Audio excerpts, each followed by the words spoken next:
Alors que nos villes sont congestionnées, polluées, la France met tout en place pour développer la pratique du vélo. Avec une progression de 40% de la fréquentation cyclable en un an, la Vélorussion est en route. Exemple avec le modèle français pour comprendre comment développer ce mode de déplacement. L'Agence française de développement s'intéresse à l'essor du vélo en France parce que dans les villes où nous intervenons, les modes actifs, c'est-à-dire le vélo et la marche, représentent près de la moitié des déplacements. Et si on veut réduire les inégalités, il faut qu'on puisse rendre ces cheminements sûrs et attractifs parce que ce sont les modes de déplacement des plus pauvres et des femmes. Nous en avons fait un axe stratégique de nos interventions en complément de nos financements sur le transport collectif plus capacitaire. Alors il s'agit d'interventions modestes, on parle de pistes cyclables, on parle de trottoirs, d'aménagement de carrefours, mais elles ont un impact potentiellement très important sur la sécurité routière, sur l'accompagnement de la décarbonation du transport et puis aussi sur l'amélioration de la qualité de l'air. Dans ce contexte, il nous a semblé intéressant de partager les récentes expériences des villes françaises pour montrer que les pratiques de mobilité peuvent changer très vite. Alors bien sûr, chaque environnement urbain est singulier, chaque contexte culturel est unique et les solutions ne sont pas transposables d'un pays à l'autre. Mais nous pensons que cela peut être une source d'inspiration pour nos partenaires. La France, en 2018, s'est dotée d'un plan vélo ambitieux pour faire passer la part modale de 3 à 12% en 2030. L'État encourage le développement du vélo avec des mesures législatives et un cadre incitatif. Des mesures sur lesquelles s'appuient les territoires déjà précurseurs en la matière. Les collectivités sont très volontaires pour développer la pratique du vélo et elles passent par cela par une multitude d'actions très concrètes. La première action d'une collectivité pour bien avancer sur le sujet du vélo, c'est de la planification.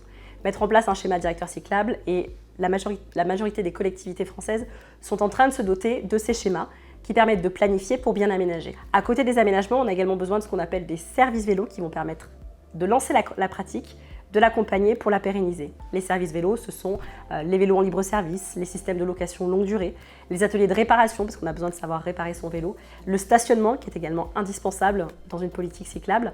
Voilà, tous ces services que mettent en place les collectivités pour favoriser la pratique.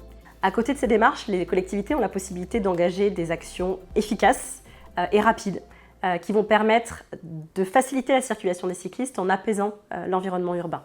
On parle par exemple d'abaissement des vitesses motorisées en ville. Il est clairement plus facile de circuler dans une ville à 30 que dans une ville à 50 pour un cycliste. On peut également jouer sur les plans de circulation pour réduire le trafic de transit, ce qui va considérablement abaisser le volume de circulation, ou mettre en place systématiquement les doubles sens cyclables dans les sens uniques, qui vont également faciliter la vie des cyclistes en proposant des itinéraires plus courts, plus efficaces et donc plus compétitifs par rapport à la voiture. Strasbourg, Grenoble, Nantes, mais aussi des villes de taille moyenne comme La Rochelle font des choix forts pour soutenir cette révolution silencieuse. La métropole de Lyon se dote d'un plan vélo qui va permettre d'aménager un réseau express de 250 km dédié spécifiquement au vélo à l'horizon 2026 pour parcourir de longues distances en toute sécurité à l'écart des voitures. Le développement du vélo sur la métropole s'accélère. Sur le principal axe cyclable de la métropole, donc c'est le quai du Rhône de la rive gauche, nous atteignons quasiment les 17 000 cyclistes par jour, les meilleures journées, à comparer sur le même quai aux 12 000 automobilistes qui y circulent. Parmi les solutions mises en place, l'offre de vélos en libre service Vélov intègre des vélos mécaniques et des vélos assistance électrique permettant de rallonger les distances parcourues.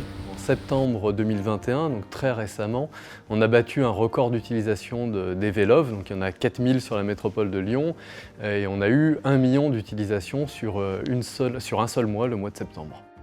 Nous venons de lancer le service Free Vélov, qui est en fait la mise à disposition de 10 000 vélos, qui sont en fait reconditionnés, qui vont être reconditionnés via des entreprises qui font à cette occasion de l'insertion. Ces 10 000 vélos sont destinés à deux populations, en fait, des étudiants boursiers et puis des jeunes qui sont en situation d'insertion par le travail. Aujourd'hui, il se vend plus de vélos que de voitures dans l'Hexagone. Le potentiel de ce mode de déplacement est donc immense. À chaque pays de s'approprier cette solution. Le vélo est après la marche le mode de déplacement le plus écologique, le plus sain et le plus efficace pour un grand nombre de nos déplacements. Ça réduit les problèmes de sédentarité, donc un vrai sujet de santé publique. C'est également une politique extrêmement peu coûteuse par rapport à l'aménagement d'autres infrastructures. On peut penser aux infrastructures routières. Et c'est en plus un mode qui est pertinent sur tous les territoires. Que l'on soit en ville ou qu'on soit en périphérie ou en territoire peu ou moyennement dense. Sur toutes ces distances, le vélo a des atouts qu'aucun autre mode n'a et on a vraiment intérêt à avancer.